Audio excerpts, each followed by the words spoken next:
Good morning, students. Today I will explain on the topic Memories of Childhood. The chapter is divided into two parts. It contains autobiographical episodes from the lives of two women from marginalized communities. The stories belong to their childhood. Hence the name of the chapter, the first part, written by Gertrude Simmons. Born in under the pen name Jeet Kalasa is a chapter taken from her work, American Indian Stories, and describes the operation she faced at the Coral Indian School. The second part, an excerpt taken from Karuku, an autobiography of Bama, pen name of Tamil Dalit woman, relates to her first experience with untouchability. The writer recalls that her first day in the land of apples was bitterly cold, with the snow covering the surroundings. Besides her first experience at the school, where she was admitted with other Native American boys and girls, was equally unpleasant. The noise made by breakfast bell crashed into her ears. The clatter of shoes and the constant clash of horse noises were pretty annoying. Jitkala longed for freedom, but it was useless to think of it. A white woman placed them in the line of girls who were marching into the dining room. The narrator noticed that they were Native American girls who wore closely clinging dresses and stiff shoes. The small girls wore sleeved aprons and had singled hair. She was feeling very comfortable in the school dress. Besides, her blanket had been taken off from her shoulders, making her feel all the more embarrassed. She found other Indian girls more immodestly dressed than her in their tightly fitting clothes. She also saw boys come in from the opposite door. A small bell was tapped and every student pulled out a chair from under the table. The narrator also pulled out a chair and sat down. But she was surprised to find that she was the only one sitting. Just as she began to rise, a second bell was rung. All were seated and she had to crawl back into her chair again. She heard a man at one end of the hall and he was praying.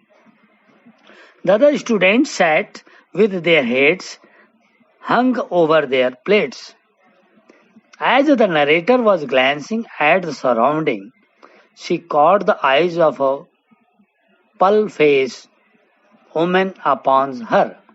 She wondered why the woman was looking at her so keenly.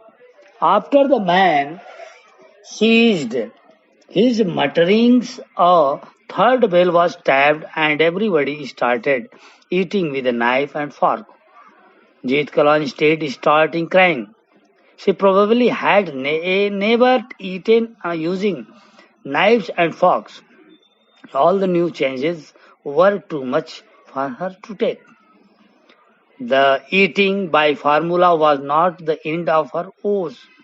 Her friend Judwin knew some English, and she had overheard the white woman talk about cutting their long and heavy hair.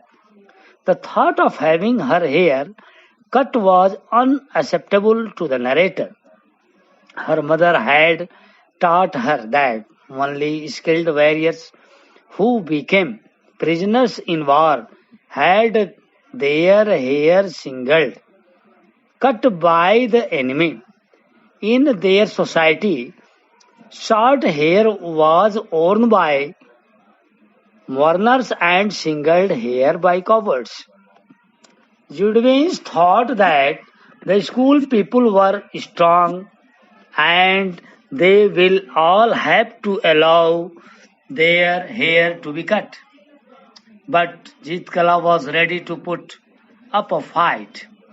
She told her friend that she would struggle first and not submit willingly before the oppressors.